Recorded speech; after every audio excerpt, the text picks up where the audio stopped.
Ein Flug, wo so ziemlich alles ist aufgegangen. Ein 189 km FAI-3 im Wallis. Von Goms über Sion durch Saastal ein neuer persönlicher Rekord. Let's go!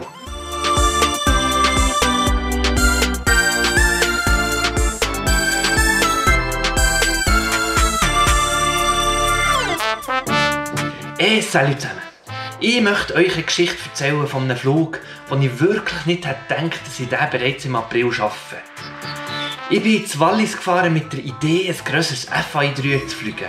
Von Riederalp zuerst zu Goms drauf bis auf Ulrichen oder Oberwald, dann runter bis auf Sion und auf dem Rückweg das Haupttal queren und dann noch weit hinten ins Saastal. Aus diesem Tal und dann wieder rauskommen. Das war eines meiner Saisonziele. Also, jetzt sind wir hier auf dem Startplatz von Riederalp. Und ich bin mal wieder eine Stunde zu spät von der Talstation aus, habe ich schon Gleitschirme gesehen, aufdrehen. Im Wallis bin ich bis jetzt fast immer zu spät am Startplatz gewesen. Ich bin immer nach Thermikprognose gegangen, jetzt habe ich es glaube ich begriffen, im Wallis kann man immer etwa eine Stunde früher starten. Und noch kurz etwas zum Meteo. An diesem Tag war ziemlich starker Ostwind angesehen, vor allem in den tiefen Lagen bis 1500 Meter und gegen Abend zunehmend. Für den Flug selber war mir das ziemlich egal, da bin ich eh höher unterwegs. Aber für die Landung ist es eventuell etwas heikel. Vermutlich hat auch das viele Piloten davon abgehalten, ins Wallis zu gehen. Ich war jedenfalls fast auf dem ganzen Flug allein unterwegs. Alles in allem sind das irgendwie nicht ganz die idealen Grundvoraussetzungen. Aber die Thermikprognosen, die waren sensationell. So, jetzt müssen wir aber zuerst mal noch in die Luft kommen. Und ihr seht, ich hatte da gerade ein bisschen Schwierigkeiten gehabt. Ich sollte, glaube ich, dringend mal wieder Ground handeln. Ich weiss auch nicht, wie viel der Versuch hat es aber tiptop geklappt. Ich musste dann noch nicht mal Thermik suchen, habe den Einstieg direkt verwünscht.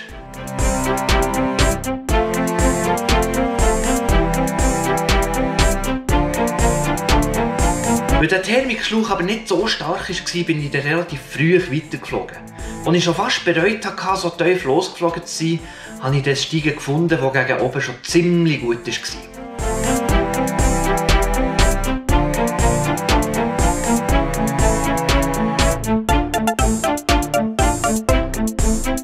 Der Schlauch hat mich auf 2600 aufgebracht. Es war schon dort ziemlich kalt und ich musste feststellen, dass mein Wasser im Schlauch eingefroren war. Die Lösung für das Problem wäre ja, dass man das Wasser halb zurückbläst. Das habe ich zwar gemacht, mein Beutel war aber ein bisschen gut gefüllt, so hat das nicht funktioniert. Für diesen Flug musste ich von dem her ohne Wasser auskommen. Ich bin ab diesem Moment nie mehr in eine Höhe gekommen, wo es über 0 Grad war. 3000 hatte etwa minus 12 Grad.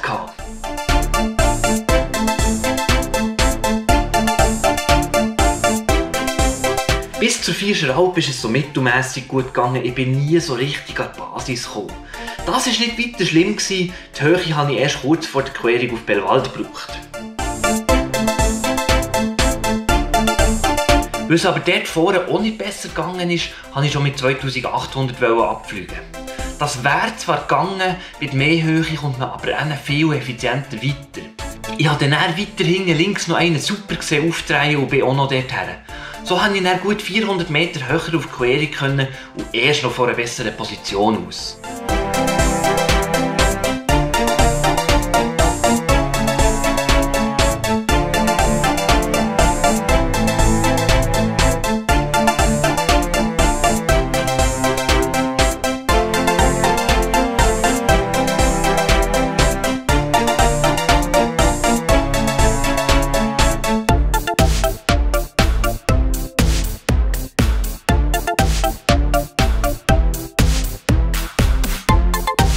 Ich habe eine fantastische Linie verwünscht. Auf einem Grossteil der Querung hatte es eine Wolkenstrasse und noch im Lee von Belwald bin ich dann schon direkt in einen super Schlauch hineingeflogen, der mich in kürzester Zeit schon wieder an die Basis aufgebracht hat. Wie auf fast jedem Wallisflug ist jetzt mal angestanden, zu Goms auf und runter zu fliegen. Das ist nichts Schwieriges. Es hat die Regel stark steigen und zwischendrin auch stark sinken. So muss man sich dann aber ziemlich durchschütteln und darf sich nicht zu fest stressen davon, sonst macht man dann aber das Brick schon nicht mehr.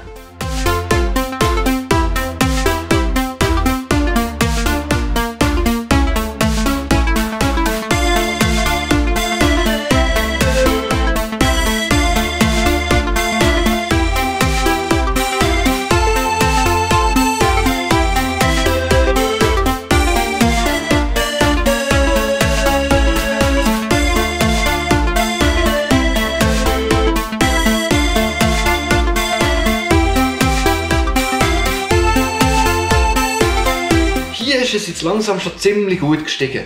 Und dank dieser perfekten Wolkenstrasse musste ich relativ wenig aufdrehen und bin so zwischen 3.000 und 3'500 unterwegs gewesen. Mann, ist das kalt gewesen. Ich habe dann angefangen, so Übungen zu machen mit den Hängen. Das pumpt irgendwie Blut in die Finger. Ich weiss nicht genau, wie es funktioniert, aber es funktioniert wirklich. Ich habe weder beheizbare Händchen noch Wärmebüttel und die Finger waren nicht mein grösstes Problem gewesen. Das Problem war nur das. Wenn es sinkt, will ich beschleunigen, dann lasse ich die Zehhändel sicher nicht los. Wenn es steigt, muss ich meistens ziemlich aktiv fliegen und kann keinen Hang loslassen. Und die ruhigen Phasen sind im Goms ziemlich selten. So, jetzt kommen wir langsam in den Oberteil des Goms. Hier wird es meistens ein bisschen schwieriger. Die Berge werden hier etwas tiefer, dafür der Talgrund etwas höher. Also haben wir weniger Fläche am Hang, die Thermik generieren kann, und mit der tiefen Schneegrenze bleibt dann fast nichts mehr übrig. Man sieht das so gut an den Wolken, die hören hier einfach auf. Das ist ein klassisches Zeichen, dass es weiter hinten nicht mehr wirklich geht. Weil ich auch schon ein Zeitchen keine Thermik hatte, habe ich dann mal den Turnpoint gesetzt. Das war relativ früh, meistens fliegt man noch ein gutes Stück weiter hinten. Und dann gibt es ja noch den Grimseler, also der Wind, der über den Grimselpass das Goms runterbläst. Und ich habe ein bisschen befürchtet, dass der Ostwind, den man hier auch gespürt hat, diesen Effekt noch verstärkt. Das hat mich aber relativ harmlos gedünkt. Klar, auf 2600 war es schon ein bisschen verblasen, aber für das obere Goms ist das auch schon wirklich tief. Weil es halt verblasen war und nicht so recht hochgegangen, bin ich halt einfach ein bisschen weiter runtergeflogen, dorthin, wo die Wolken sind gestanden. Und plötzlich hat es mich aufgebombt, mit 5 bis 6 Meter integriert. Mit 5 Kreisen bin ich schon wieder über 3000 gewesen. Mit dem Rückenwind ist der Rückweg dann richtig schnell gegangen. Und ziemlich unspektakulär. Komm, da überspringen wir jetzt zwischendurch mal eine Minute, sonst kommen wir nie zu den spannenden Teilen.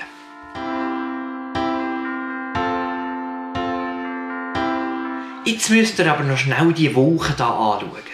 Im Timelapse sieht man so schön, wie die gerade am Fallen sind.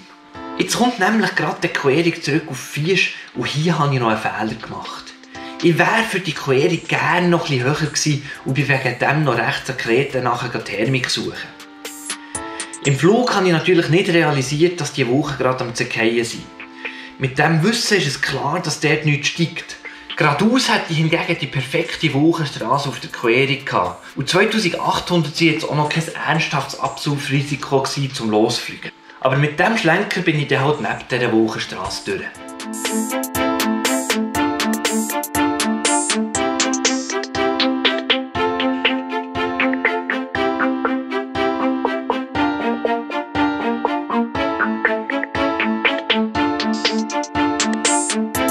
Ich bin bei Vierscher Alp aber immer noch etwa auf Startplatzhöhe angekommen und habe dort ziemlich direkt einen perfekten Schlauch gefunden, der mit 4 bis 6 Meter pro Sekunde an die Basis rauf ist. Die Thermikstärke ist mir langsam schon fast absurd vorgekommen.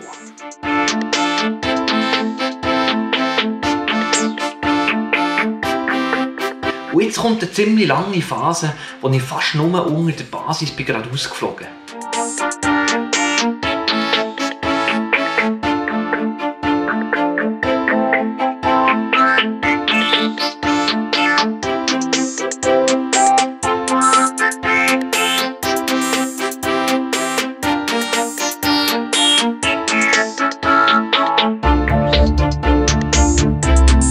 Unter diesen Wochen hat es teilweise ein bisschen geschneit.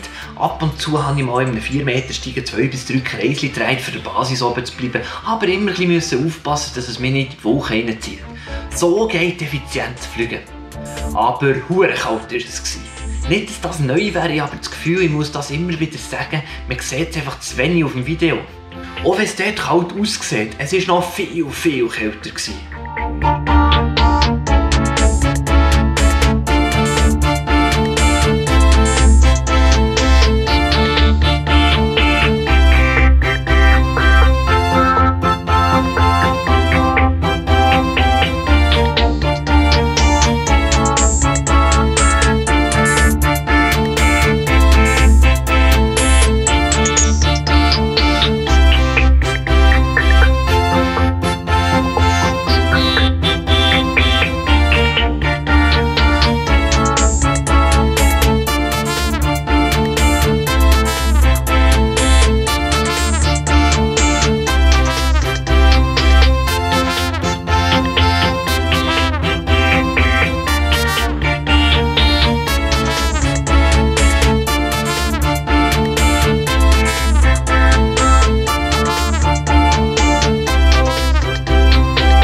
So, jetzt sind wir gerade bei Leukerbad vorbeigeflogen.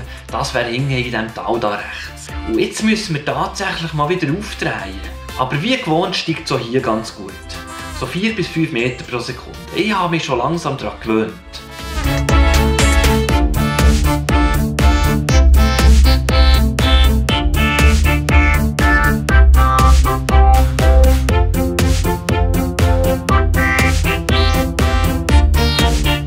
Und dann kommt Montana. Hure sehe ich das Montana. Ich komme irgendwie nicht ganz klar mit dem Ding. Also ich verstehe es einfach nicht. Es ist einfach immer eine hure Lotterie und es steigt nie dort, wo ich es erwarte. Ich glaube, das Ding ist das, der Rücken ist ziemlich flach. Dann spielen verschiedene Windsysteme zusammen, wie Tauwind, Nordausflüsse und im aktuellen Fall noch der Ostwind. Irgendwie wird das nicht ziemlich unberechenbar. Hier bin ich jedenfalls so tief wie schon lange nicht mehr. Aber es ist dann ziemlich problemlos auch wieder rauf.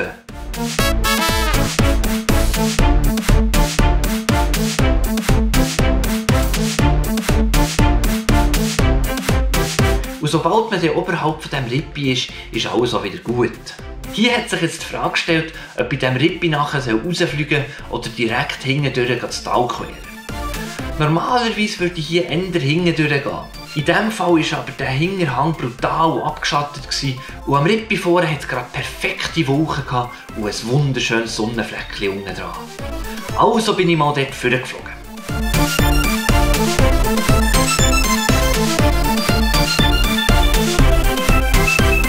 Das hätte ja funktioniert, wenn man nicht durch die Thermik durchfliegen würde, weil 3 Meter pro Sekunde nicht länger.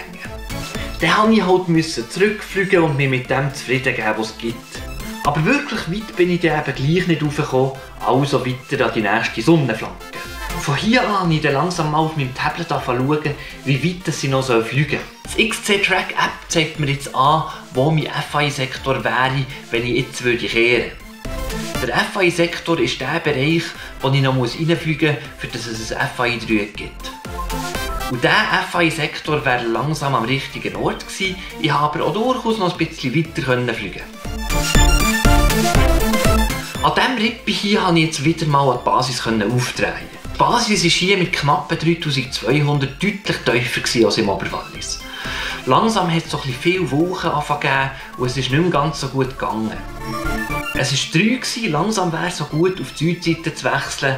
Da kann ich dann aber erst von Montana aus, weil vorher der Luftraum vom Flugplatz Sion im Weg ist. Das waren alles so Überlegungen, die ich mir hier gemacht habe. Überlegungen zum Entscheiden, wo es den Turnpoint setzen soll. Ich habe dann noch gefunden, komm, noch ein Rippi weiter.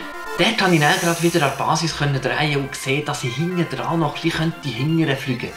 Für den FAI-Sektor war das eben gerade noch gut. Es war die letzte Gelegenheit, noch ein bisschen weiter rechts zu gehen. Also nochmal eins weiter. Das hat dann nicht ganz genau so funktioniert, wie ich mir das vorgestellt habe. Ich habe eigentlich gedacht, ich könnte oben an dieser Sonnenflanke schön aufdrehen und umkehren. Denkst du? Massiver Nordausfluss, alles überspült, nur sinken. Ich bin dieser Flanke nachher noch ein bisschen weiter, obwohl ich dort eigentlich gar nicht mehr her wollte. Ich habe gedacht, irgendwo am Hang muss es doch steigen. Aber es war alles überspült. Als ich das dann endlich realisiert habe, bin ich rausgeflogen. An überspülten Hängen steht die Thermik häufig weiter draussen. Und man sieht ihn perfekt am Thermikversatz, diesen Nordausfluss. Und das Steigen wird langsam schwach und zu verblasen. Und obwohl ich nicht mehr so hoch bin, muss ich weiter. Ich sehe aber eine gute Chance, am Rippi vorne wieder aufzudrehen. Das geht jetzt zwar, aber ist eher schwach und verrissen, zieht auch nicht mehr so recht durch. Tja, bei so einem Nordausfluss gibt es nur eins: Flüchten. Das geht doch ganz gut, man hat meistens so Rückenwind.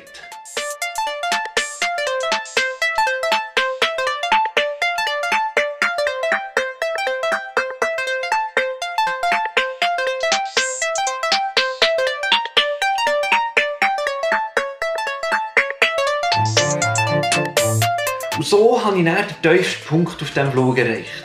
Aber zum Glück bin ich gerade noch über diesem Rippi hier angekommen, so habe ich hier Steigen gefunden. Und bei integriert über 2 Meter würde man sich ja normalerweise nicht beklagen. Aber mir ist es irgendwie komisch vorgekommen, so ohne ein schwaches Steigen auszudrehen. Aber es ist zuverlässig bis an die Basis rauf und ich konnte weiterfliegen.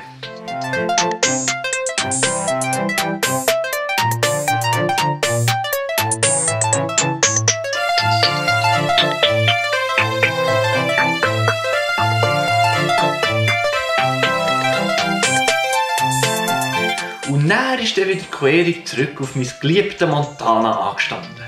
Aber das Mal hat es wirklich gut ausgesehen. Von Montana aus wollte ich dann nämlich diagonal das Haupttal queren. Und so schön weit aussen ist die perfekte Woche gestanden. Also los dorthin!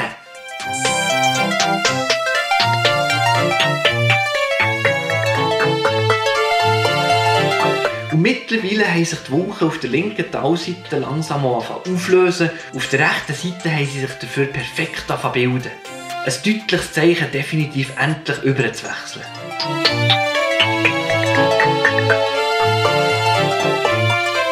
Noch fast über dem Flachen aussen konnte ich die letzte Höhe tanken vor der langen Querung. Ich habe mich auf die Querung richtig gefreut. Endlich mal ein bisschen ruhige Luft, mal etwas essen und entspannen. Aber am Anfang war also gar nichts mit ruhig. Das hat zuerst mal noch eine Runde richtig bocken. Aber ein bisschen nach der Talmitte ist es dann gleich noch ruhig geworden. Und dann ist noch etwas anderes Erfreuliches eingetreten. Beim Runterfliegen hatte ich mit dem Ostwind ja immer leichten Rückenwind. Und ich hatte schon ein bisschen Bedenken, der Rückweg würde dann ziemlich anstrengend gegen Wind. Aber hier hat dann plötzlich der Talwind durchdrücken. Ich konnte also mit Rückenwind weiterfliegen. Beim Eingang vom Zinaltal bin ich dann gerade auf der perfekten Höhe über dem Grat angekommen. Ich bin dann einfach am Grat nachher geflogen und hatte schon mal leicht steigen. Und vorne beim Gipfel hat es dann richtig angefangen zu ziehen. Zuerst habe ich im Talwind gesohrt. Als ich den Gipfel dann überhöht und anfangen zu kreisen, ist es so richtig abgegangen. Wieder 4 bis 6 Meter pro Sekunde und wieder höhere Basis. Hure gut!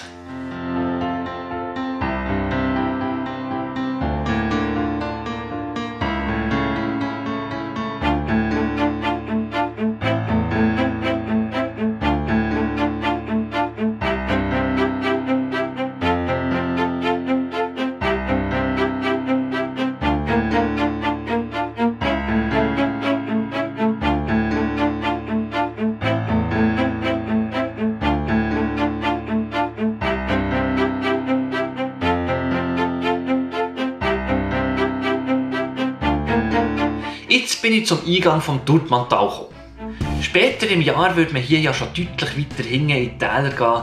Wegen dem vielen Schnee ist das aber noch nicht gegangen. Jetzt musste ich hier auf eine Querung, aber eigentlich keine Flanke mit guter Sonneneinstrahlung zum Aufdrehen. Zum Glück ist es trotzdem ein bisschen gestiegen und ich konnte mit einer sinnvollen Höhe abfliegen.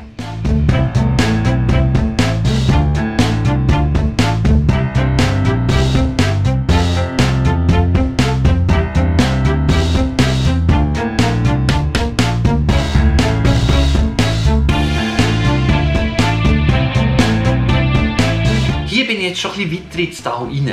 Weil die Kette nicht so hoch war, habe ich angenommen, ich könnte dort drüber fliegen. Und irgendwie finde ich es noch so cool, so weit hinten in den Tälern rumzufliegen. Wegen dem habe ich es dann gerade noch ein bisschen weiter hinten probiert. Dort hat es noch viel mehr Schnee und eigentlich war klar, dass das nicht so ein guter Plan ist. Also ich wollte unbedingt probieren. Aber musste gleich wieder aufgeben.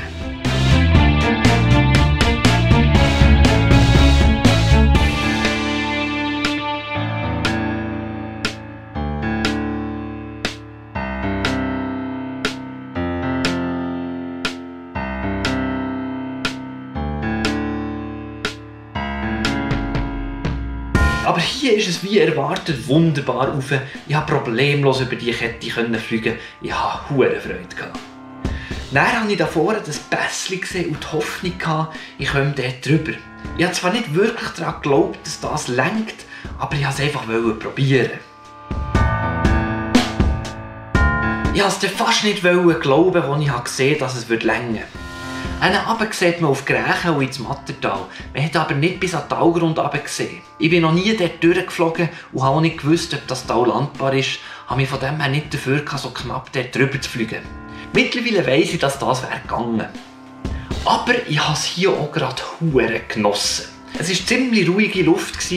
Man konnte an dieser Kante nachfliegen und es hat ganz leicht gesohrt.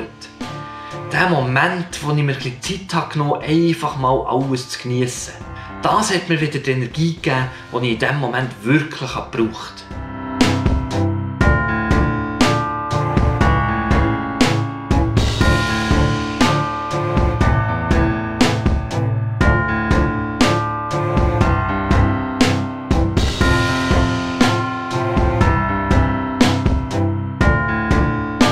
Etwas weiter vorne habe ich dann ins Tal gesehen und bin mal losgeflogen.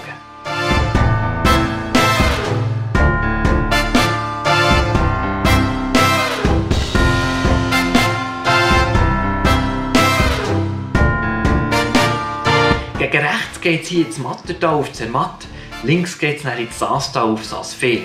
Ich fliege jetzt zuerst mal an den Grat in der Mitte und dann aber noch ins Saastal hingern. Hier spürt man jetzt den Talwind ziemlich deutlich. Ich konnte ein bisschen drehen, so richtig rauf geht es aber nicht. Auf der linken Seite, also an dieser Flanke, die fast keine Sonne hat, fing dann plötzlich ein Thermikschlauch. Und der ist mir bis heute ein Rätsel. Klar, es war nichts hure Starkes, aber gleich ein klar definierter Thermikschlauch. Also falls mir irgendjemand erklären kann, was das soll, es würde mich echt noch interessieren.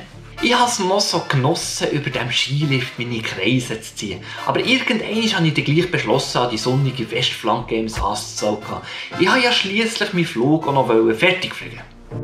An dieser Flanke hatte es ziemlich starken Talwind, aber es war auch ziemlich thermisch. Die Schwierigkeit war hier, in diesem starken Wind den Schlauch zu zentrieren. Meine Technik ist in dem Fall, dass ich im Steigen nicht einfach eindrehe, sondern zuerst mal ziemlich lang Gegenwind fliege, bis das Vario fast aufhört zu piepsen. Wenn ich jetzt einen Kreis mache, versetzt es mich automatisch wieder in die Thermik hinein. Und beim Drehen habe ich dann immer ein bisschen Gegenwind, sodass sie sicher nie lehrseitig rausgehen. Das Steigen ist dann langsam ein bisschen schwächer geworden, ich habe aber einigermaßen anständige Höhe gehabt. Ich habe dann beschlossen, einfach mal mit dem Wind ins Tal hinterher zu fliegen und unterwegs einfach alles zu drehen, was gut steigt. Ich habe aber sehr schnell eine wirklich gute Thermik gefunden.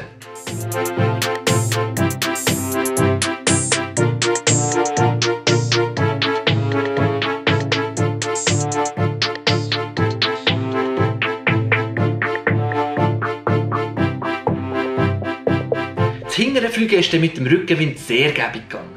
Oben hat es etwa noch Nordwind drin, der den Talwind noch unterstützt. Und genau das hat mir ein bisschen Sorgen gemacht. Ich wollte ja irgendwie wieder aus dem Tal rauskommen.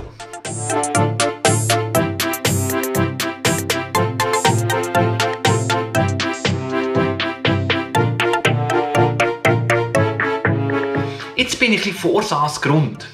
Und hier finde ich wieder einen Schlauch, der mit 5 Meter pro Sekunde raufgeht. Ich habe Freudenschreien von mir gegeben.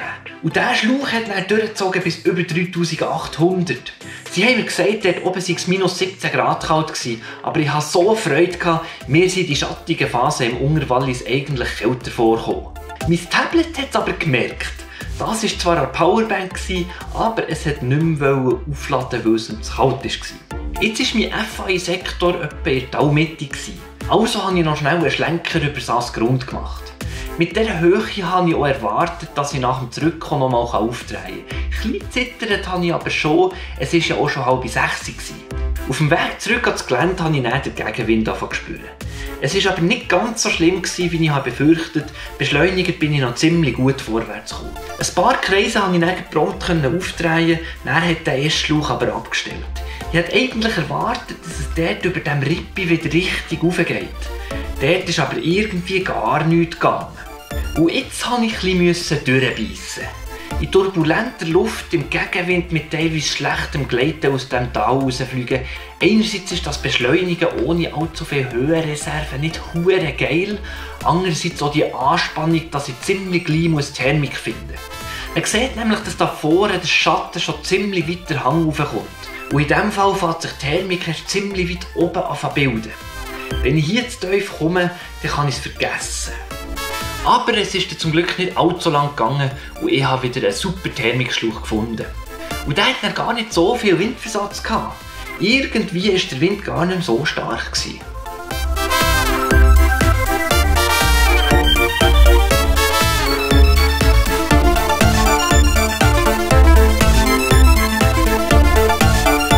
Ein bisschen weiter hinten konnte ich dann sogar noch mal ein paar Kreisli machen.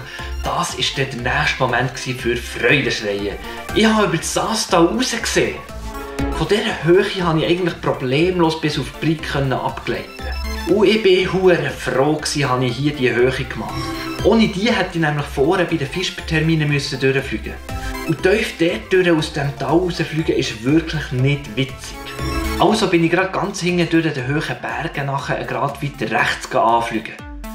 Dort hinten an diesen hohen Schneebergen hat es sogar fast ein bisschen gesohrt. So bin ich gäbig über dem Grat angekommen. Vorne rechts sieht man hier die Simplon-Passhöhe. Im Sommer könnte man auch gerade dort hinten durchfliegen. Jetzt war es mir ein bisschen zu heiß, weil es alles noch schneebedeckt ist, so habe ich sicher keine Thermik unterwegs. Also bin ich mit ziemlich gutem Gleiten diesem Gerät nach vorne geflogen.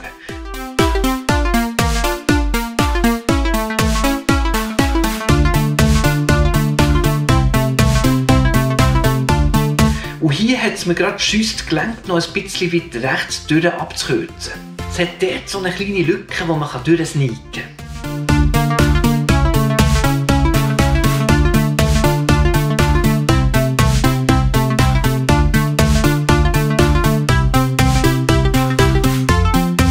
Auf dieser Linie bin ich dann viel über den Wald geflogen, wo zumindest teilweise noch in der Sonne war. Wirklich gestiegen ist es dort zwar nicht, aber ich hatte weiterhin gutes Gleiten.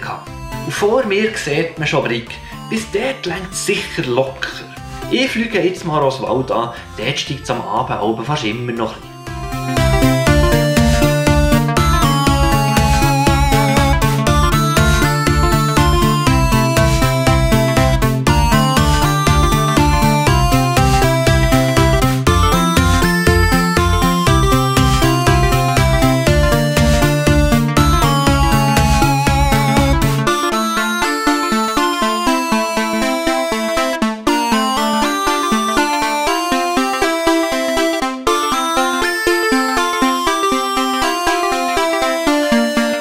Hier ist es schon langsam fast ein bisschen absurd geworden.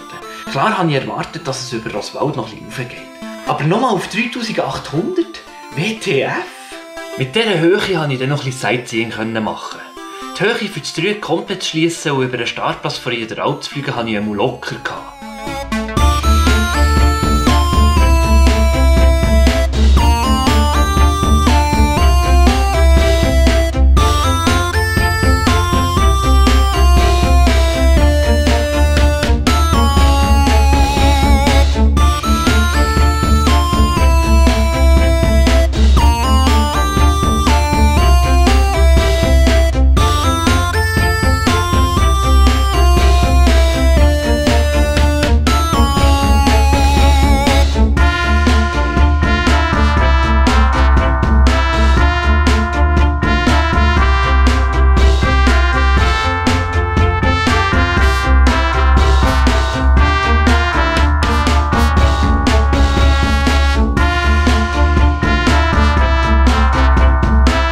Kaum habe ich mein Dreieck geschlossen, habe ich dann vor der Kamera so ein Piepsen vernommen. Sie hat abgestellt. Ich habe die bisher mit einer 10'000er Powerbank versorgt. Offenbar reicht das nur für 7 Stunden. Mittlerweile habe ich einen 20'000er dran gehängt. Die Landung können wir jetzt halt nur noch im Ivory anschauen. Das nächste Mal ist dann wieder der ganze Flug drauf. Jedenfalls habe ich jetzt einmal die Windwerte angeschaut. Wir erinnern uns, die Prognose sagt starken Ostwind in den tiefen Lagen am Abend. Brig hat 35er Böenspitze, Visp nur 25er. Mit dem starken Ostwind habe ich auf Visp ja Rückenwind und ich bin noch einigermaßen hoch. Das könnte länger. Also fliege ich mal Richtung Visp hingern. Es ist erstaunlich turbulent, überall sind Thermikschüsse drin. Die Landung ist auch zu Visp ziemlich sportlich. Die Stärke des Windes ist noch das kleinste Problem. Es ist hure böig und hat Thermikschüsse drin. Ich musste ziemlich hebeln, bin aber dann am Schluss völlig problemlos und sauber gelandet. Und jetzt musste ich zuerst mal wieder auftauen. Die Füße habe ich dann erst etwa nach 20 Minuten wieder gespürt. Das mit dem Trinken hingegen war irgendwie nicht so ein Problem. Ich komme selber nicht ganz draus, warum.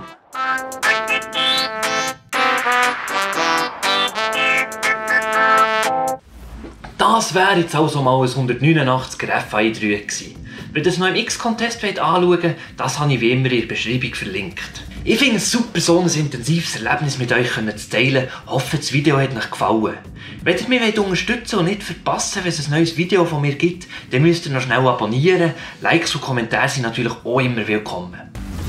Ich habe noch Videomaterial für 3 Flüge im Jura, einen im Tessin und noch 2 weitere im Wallis. Einer davon ist ein 200 km FAI-Dreieck. Als nächstes kommt dann voraussichtlich mal ein längerer Juraflug. Ich muss jetzt nur noch herausfinden, von wo es die ganze Zeit für das Schneiden nehmen soll. Wenn du mal noch sehen willst, wie so ein Wallisflug im Herbst aussieht, könntest du mal noch das Video anschauen. Ist zwar nicht ganz so weit, aber dafür ist es ein spezielles Erlebnis. Und ein spezielles Erlebnis war auch der Flug im Jura bei ziemlich starker Bise. So, das wär's mal von mir. Bis zum nächsten Mal. Ciao zusammen.